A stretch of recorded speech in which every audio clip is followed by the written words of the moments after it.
तुमको क्या बोला गया,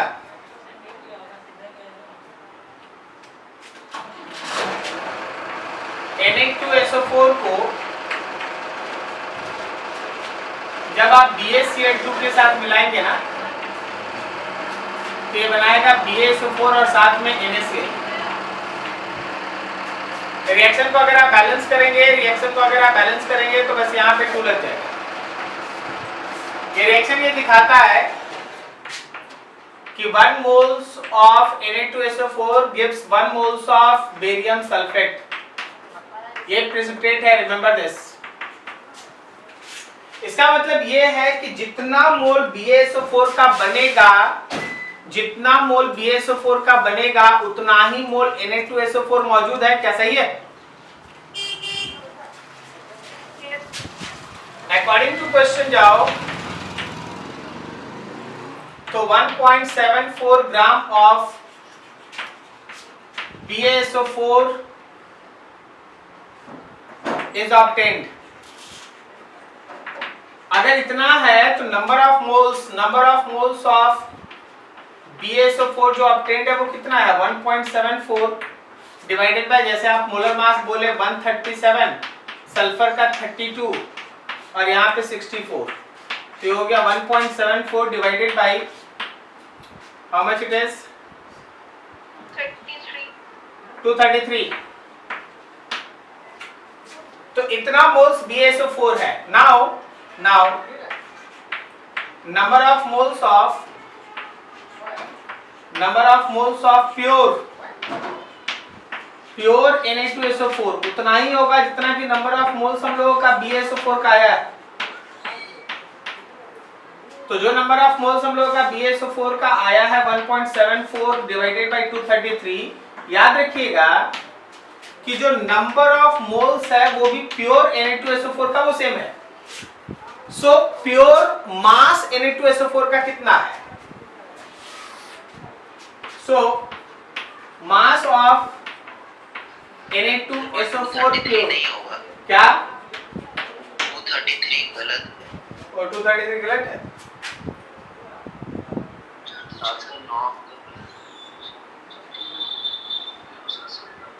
ठीक तो है। Then 137 plus 32 plus 60 now 64 ना 64 64। Okay sir.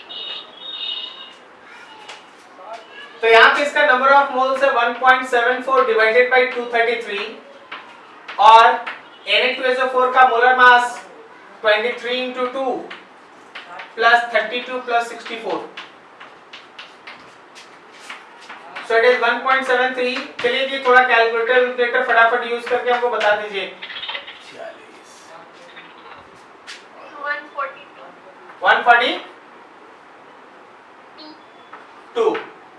142 यहाँ 140, ये थोड़ा निकालो तो जरा देखो तो ये कितना आ रहा मास ऑफ Na2SO4 प्योर, बोलो कितना है?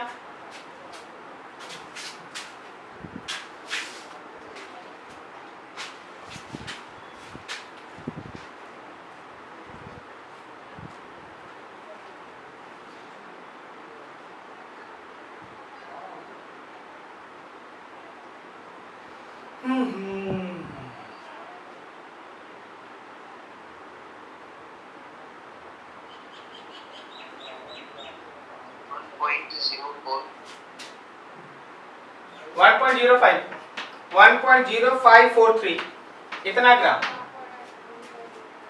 सही है। 1.0543 ग्राम, बट अकॉर्डिंग टू क्वेश्चन चलना, बट इम्प्योर सैंपल जो हम लोगों का Na2SO4 का था उसका वेट क्वेश्चन में मेंशन है 1.5 ग्राम। तो आपसे पूछा गया what is the percentage purity, then percentage purity जो प्योर मास आया 1.054 बाय टोटल मास 1.5 into 100, लगभग अप्रोक्सीमेटली 7%, 70%। कितना आंसर? 70.5 हाँ भाई अप्रोक्सीमेटली यही आएगा। देखिए क्या किया हम आपको बताते हैं। पहले एक बैलेंस रिएक्शन लिख लिए कि Na2SO4 से BaCl2 मिलेगा तो BaSO4 और 2NaCl मिलेगा। ये दिखाता है कि जितना मोल्स Na2SO4 का होगा उतना ही मोल BaSO4 बनेगा। तो रिवर्स भी सही है कि जितना मोल BaSO4 का बनेगा उतना ही मोल Na2SO4 होगा। तो हम लोग क्या किए, लिखा है कि 1.7 ग्राम BaSO4 इज ऑब्टेन्ड, तो उसका मोल बदले और मोल से पता कर लिए कि प्योर Na2SO4 कितना है। अब प्योर Na2SO4 के मोल से उसका मास निकाले और फिर उसको इंप्योरिटी से कंपेयर करके परसेंटेज निकाल लिए। क्या ये समझ में आया सबको? साइमा समझे? ठीक है, क्वेश्चन को एक बार फिर से फॉरवर्ड कर दीजिएगा चैट सेक्शन में, आई होप सो हो जाएगा। सर हम भी भेजे ऐप पे। चलो देख लेते हैं पहले, और भी इसका क्वेश्चन है, इसको नोट करो फटाफट। क्वेश्चन बनाना जरूरी है क्योंकि जब तक क्वेश्चन नहीं बन रहा होगा तब तक थ्योरी करा के होगा। तो बनेगा कैल्शियम सल्फेट और साथ में H2CO3। देखो ऑलरेडी ये बैलेंस्ड है। इसका मतलब ये है कि 1 मोल CaCO3 के साथ 1 मोल H2SO4 रिएक्ट करेगा। 1 मोल CaCO3 के साथ 1 मोल H2SO4 रिएक्ट करेगा। ओके, सो 0.045 यही है ना, 0.045 मोल के साथ 0.045 मोल H2SO4 रिएक्ट करेगा। तो H2SO4 का इतना मोल इतने CaCO3 से रिएक्ट करेगा। सेम वे MgCO3 के लिए सोचो,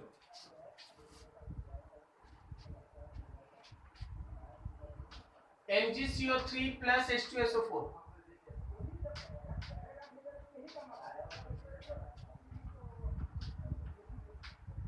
MgSO4 प्लस H2CO3। तो फिर दिखता है कि 1 मोल के साथ 1 मोल कंबाइन किया।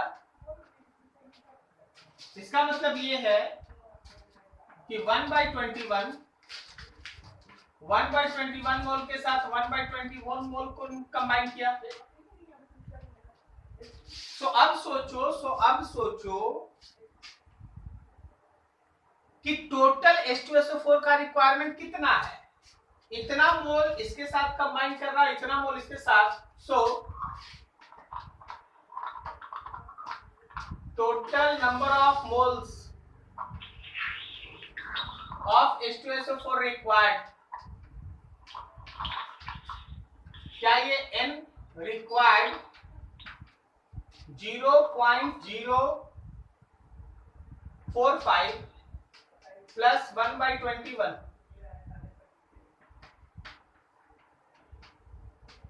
1/21 लगभग कितना होगा?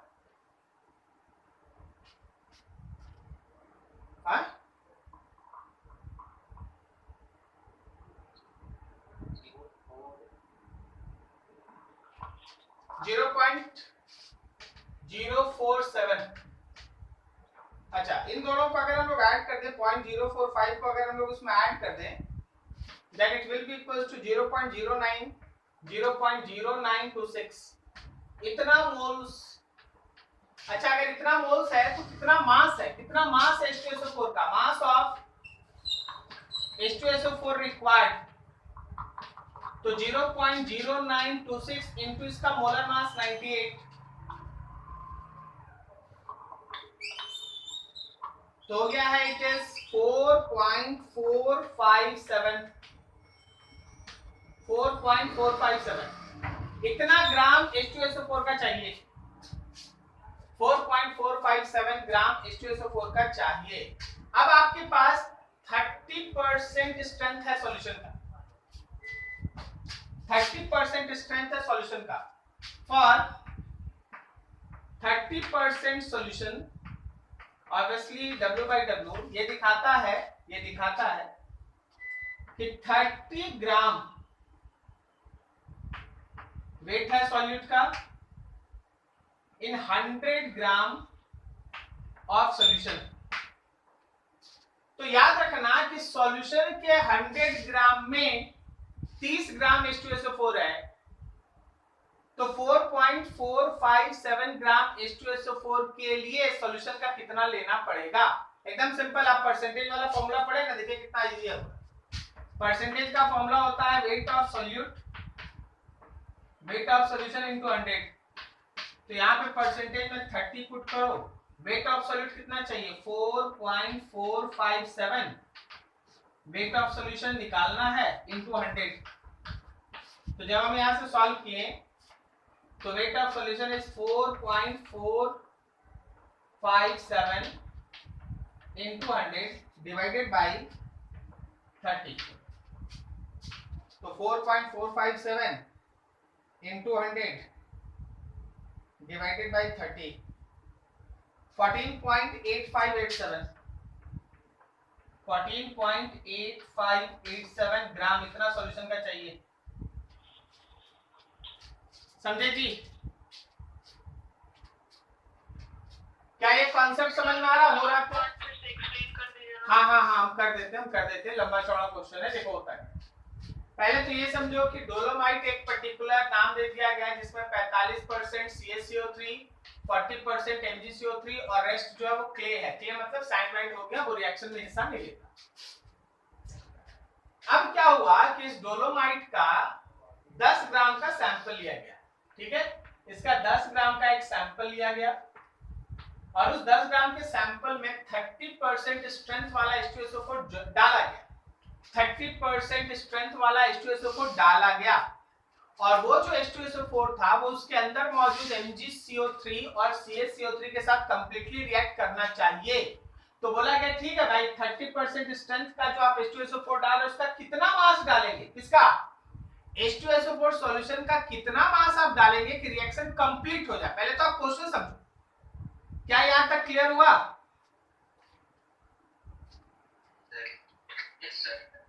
सबका क्लियर?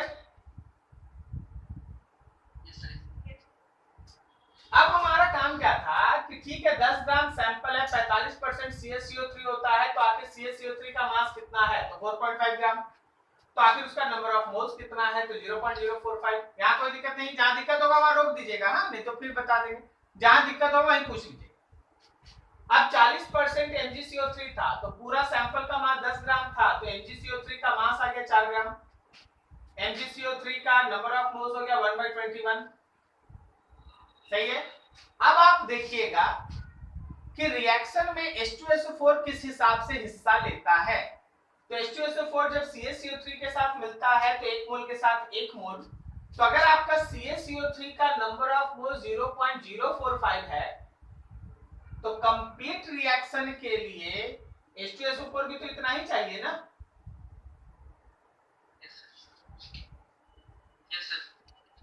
अब MgCO3 के साथ रिएक्शन भी दिखाता है कि 1 मोल के साथ 1 मोल, इसका मतलब MgCO3 का अगर 1/21 मोल है तो H2SO4 भी 1/21 मोल ही चाहिए। बोलो सही? तो अब जो total number of moles H2SO4 का चाहिए वो दोनों का सम हो गया, वो वैल्यू इतना आ गया। तो नंबर ऑफ मोल्स आ गया जो हमारे H2SO4 का रिक्वायर्ड है, तो मास कितना चाहिए, तो उसको 98 से मल्टीप्लाई किया, इतना मास हो गया। इतना मास H2SO4 का चाहिए, सॉल्यूशन का नहीं, इतना मास H2SO4 का सॉल्यूशन चाहिए। अब क्या है कि क्वेश्चन अगर बोलता है कि तुम्हारे पास जो सॉल्यूशन उसका स्ट्रेंथ है 30%, तुम्हारे पास जो सॉल्यूशन उसका स्ट्रेंथ है 30%, तो आपका मीनिंग निकलता है ना कि 100 ग्राम सॉल्यूशन में 30 ग्राम H2SO4 है, यही तो मीनिंग है उसका। बोलो सही है? Yes sir. लेकिन आपको कितना चाहिए, आपको तो केवल 4.457 ग्राम चाहिए, तो उसके लिए सॉल्यूशन का कितना मास लेंगे, तो परसेंटेज वाले फॉर्मूला में जो सॉल्यूट का वेट चाहिए वो पुट कर दिए, परसेंटेज 30 था, वेट ऑफ सॉल्यूशन निकाले तो 14.8587 ग्राम आया। क्या ये क्लियर है? Yes sir. अभी डाउट पूछे क्या?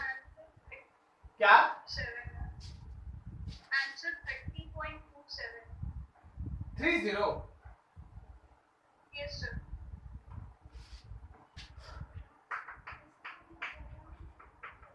मिक्सचर 1 ग्राम। मान लो मास है NaCl का x, तो मास होगा KCl का 1 - x, तो नंबर ऑफ मोल्स होगा NaCl का x by 58.5, तो नंबर ऑफ मोल्स होगा KCl का 1 - x by कितना 39 plus 35.5, 1 - x by 74.5। सही है। अब यहां के बाद अब आप फिर वापस क्वेश्चन में देख भाई, KCl को भी रिएक्ट कराना है AgNO3 के साथ, और आपको प्रेसिपिटेट की तरह मिलेगा AgCl और साथ में मिलेगा KNO3। ये रिएक्शन ऑलरेडी बैलेंस्ड है, तो दिखाता है कि 1 मोल KCl के साथ 1 मोल प्रेसिपिटेट बनेगा। तो अगर KCl का मोल्स है 1 - x by 74.5, तो इससे जो AgCl का प्रेसिपिटेट बनना है उसका मोल आएगा 1 - x by 74.5। ये मोल्स है, इतना मोल्स AgCl का है जो बना है KCl से। सिमिलरली NaCl पे आओ, NaCl को भी अगर आप मौका देंगे AgNO3 के साथ मिलने का, तो वो आपको AgCl बना के देगा और NaNO3 देगा। 1 मोल के साथ 1 मोल, तो x by 58.5 मोल से x by 58.5 मोल, समझे क्या? तो जो पूरा नंबर ऑफ मोल्स टोटल जो AgCl का नंबर ऑफ मोल्स बना वो कितना हो गया 1 - x by 74.5 plus x by 58.5, ये मोल्स आया ना। तो मास जो AgCl का बना वो कितना हुआ, ये मोल्स पहले उतार लो यार। 1 - x by 74.5 plus x by 58.5 और इसको मल्टीप्लाई करो AgCl के मोलर मास से। AgCl का मोलर मास सिल्वर का 108 और क्लोरीन का 35.5, समझे क्या? अब क्वेश्चन पे जाओ, जो AgCl पूरा बना उसका मास कितना है? 2 ग्राम। बस इसको 2 से इक्वेट कीजिए, x निकाल लीजिए। एक बार x आ गया तो मास NaCl का और मास ऑफ KCl दोनों आ गए। क्या समझे आप? Yes. Use your calculator and do fast, जल्दी जल्दी बनाओ थोड़ा फटाफट।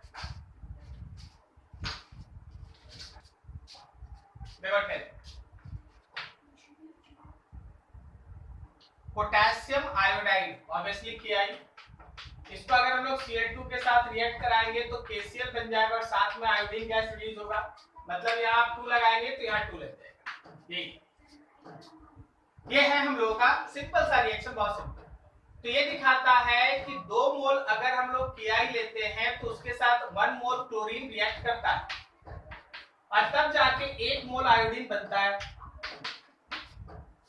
अब तुम्हारे पास नंबर ऑफ मोल्स इस बार जो क्लोरीन का दिया गया वो बहुत घुमा के दिया गया। बोला गया 1 litre of chlorine gas at 10 degree C at 750 ml for Cl2 gas. 1 liter volume is 1 liter, pressure is 750 mm and temperature is 10 degree C, मतलब 283 केल्विन। क्या हम लोग PV = nRT लगा के नंबर ऑफ मोल्स निकालें? बोलो बोलो। Yes, sir. प्रेशर को ATM में बदल रहे हैं, तो ATM में बदलने के लिए 750 में 760 से डिवाइड करेंगे तब ना होगा ATM। तो इधर हो गया 750 by 760। वॉल्यूम है लीटर में, चलो सही है। R का वैल्यू ATM लीटर के लिए 0.0821 ना, और टेम्परेचर है 283। जब आप इसको सॉल्व कीजिएगा आपको नंबर ऑफ मोल्स मिलेगा। किसका नंबर ऑफ मोल्स मिलेगा? क्लोरीन का। अब देखो, जितना मोल क्लोरीन उतना ही mole iodine. According to question, number of moles of Cl2 and number of moles of I2 formed both are same. तुमसे क्या पूछा गया था? What mass of iodine? Therefore, mass of iodine is equals to whatever be the number of moles of iodine just multiplied with molar mass. What is the molar mass of iodine? 127. 127 into 2 ना, Yes, sir. याद हो? Multiply करो, देखो कितना आता है। थोड़ा solve करो फटाफट, बनाओ फटाफट। सर इसमें क्या निकालना है? सुन लो, what mass of iodine is liberated from a solution of potassium iodide when 1 liter of chlorine gas at 10 degrees C and 750 mm passes through the solution? अगर मेरे पास, फिर से सुनिए क्वेश्चन समझिए, मान लीजिए मेरे पास एक सॉल्यूशन था, वो सॉल्यूशन किसका था? तो Ki का। जब आप इस सॉल्यूशन से क्लोरीन गैस को पास करते हैं, Cl2 गैस को, तो इससे कितना आयोडीन प्रोड्यूस होगा, इसका मास निकालना है। तो सर जो क्लोरीन देख रहे हैं वो क्या है? क्लोरीन है 750 mm पर 10 डिग्री सी टेम्परेचर और वॉल्यूम 1 लीटर पास करेंगे। आप समझे क्या? Yes, sir. चलो बनाओ फटाफट, कैलकुलेशन करो।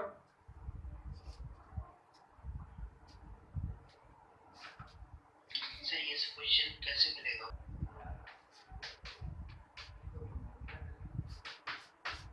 सिल्वर, एटॉमिक मास 108 ग्राम पर मोल, ठीक है।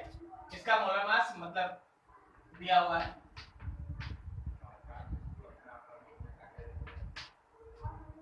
हैज अ डेंसिटी ऑफ, जो इसका डेंसिटी है वो है 10.5 ग्राम पर सेंटीमीटर।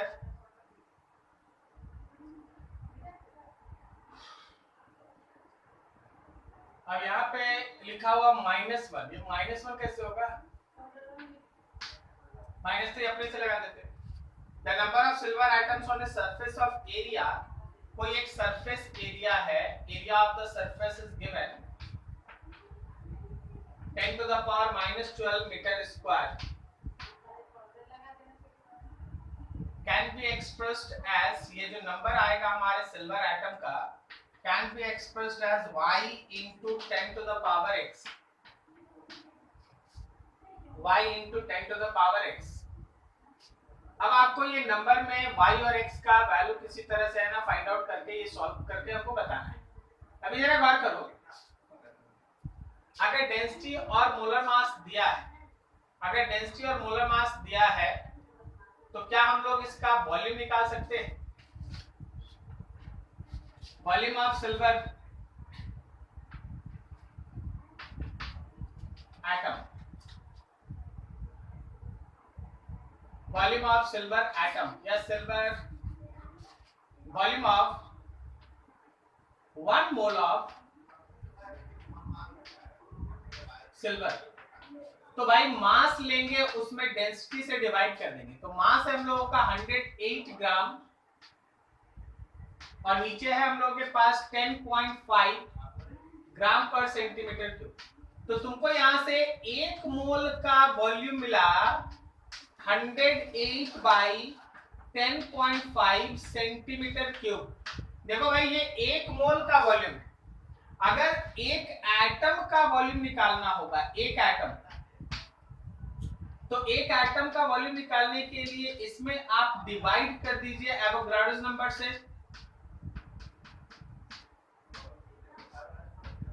क्या सही है? अब जब आप वॉल्यूम एक एटम का निकाल लिए तो हर एक एटम होता है square 4/3 pi r cube. 108 10.5 6.02 10 to the power 23 centimetre cube, centimetre cube, ठीक है।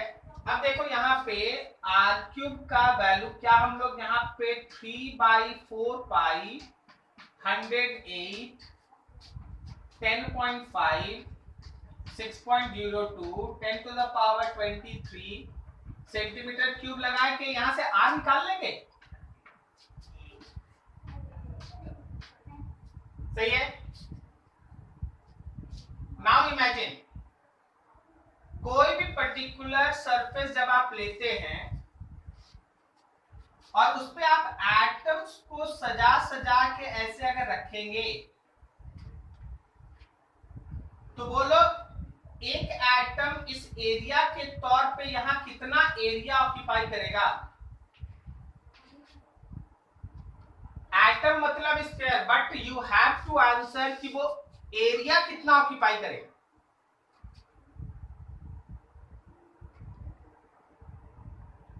पाई आर स्क्वायर। हाँ स्फीयर है, लेकिन आप जब स्फीयर रखिएगा तो वो एरिया तो यही ऑक्यूपाई करेगा ना, ये वाला नहीं ना ऑक्यूपाई करेगा, वो एरिया इतना ही ऑक्यूपाई करेगा। नहीं समझे? हाँ सर समझ गए। तो वो जो एरिया एक एक का ऑक्यूपाइड एरिया है, ऑक्यूपाइड एरिया है वो एक्चुअली पाई आर स्क्वायर। अब देखो पूरा अवेलेबल एरिया था, so number of Ag atom on given surface is given area 10 to the power minus 12 divided by pi r square। r का वैल्यू यहां से सॉल्व कर लीजिएगा, जो आएगा उसी के हिसाब से एडजस्ट कीजिएगा साइंटिफिक नोटेशन में, तो अपने आप y और 10 to the power x आ जाएगा। क्लियर है? हाँ सर। चलो ठीक है। देखो सबसे इंपॉर्टेंट क्या था ना, जैसे आप बोल रहे ना कि देखो यार ये पूरा पूरा सरफेस एरिया यहाँ काम नहीं ना आएगा। सरफेस एरिया होता है 4 पाई आर स्क्वायर, लेकिन एरिया तो ये वाला काम आएगा, ये वाला। सही है ना, यही ना ऑक्यूपाई करेगा वो। और ये एरिया कितना पाई आर स्क्वायर सर्कल का। नोट करो फटाफट।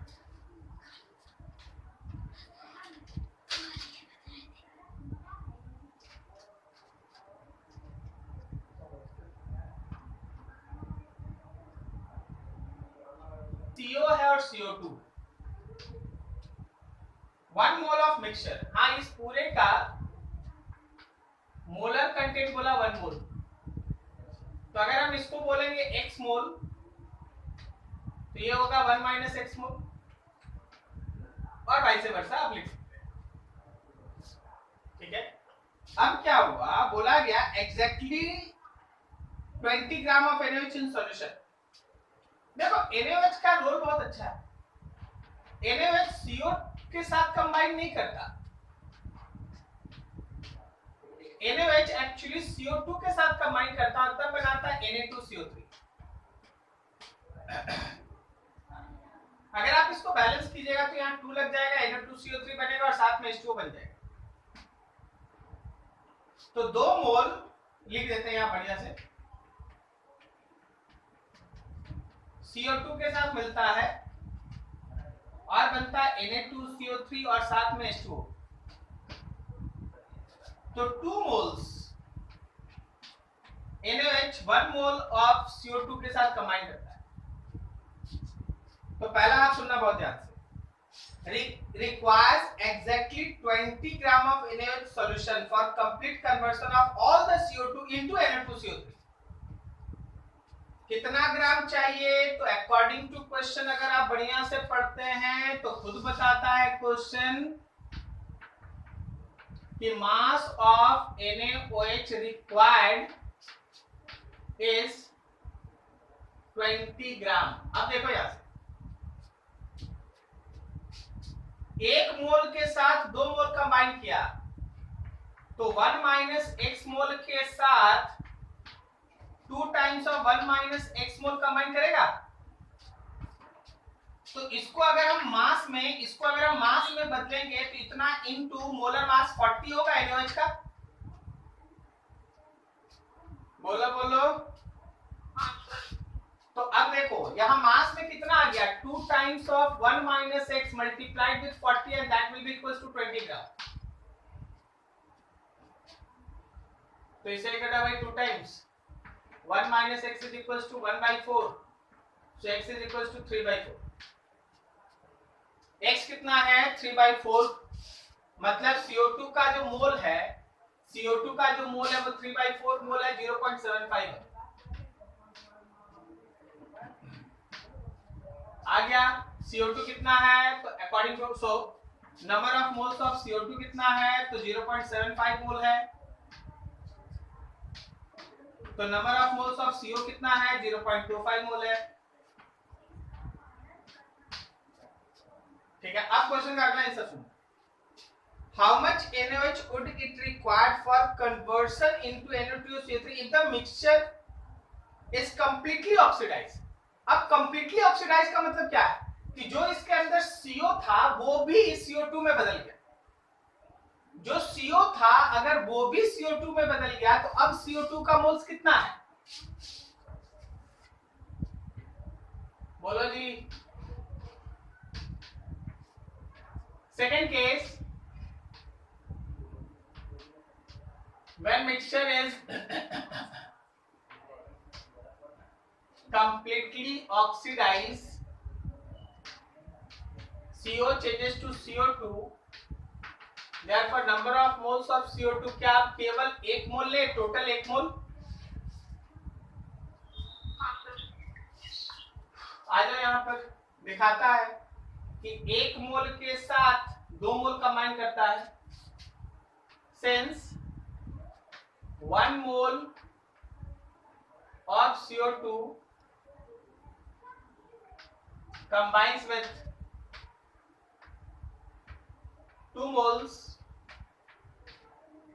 of NaOH। अगर NaOH का 2 मोल कंबाइन करता है, अगर NaOH का 2 मोल कंबाइन करता है तो मास में पूछा गया था,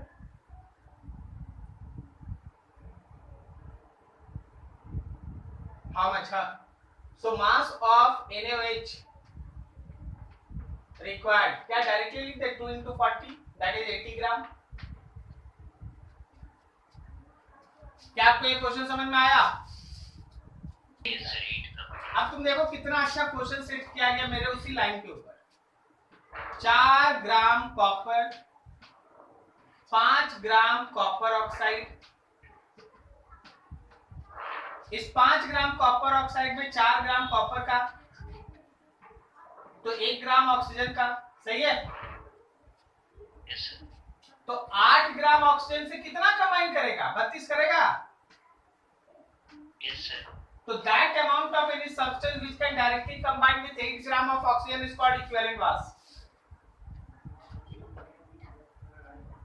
Answer. समझे डेफिनेशन? Yes sir.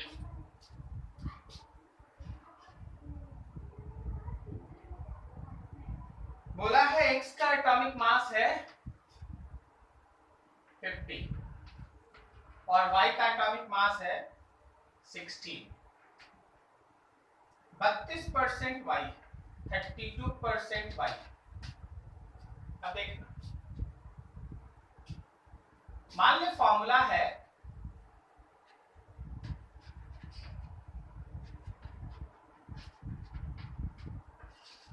x से y b, तो क्या परसेंटेज ऑफ y को हम ऐसे लिख दें, b times of 16 divided by a times of 50 plus b times of 16 into 100। Solve करो भाई, a बाई b करके एक रेशियो आ जाएगा, जो रेशियो सूट करेगा वही आंसर हो।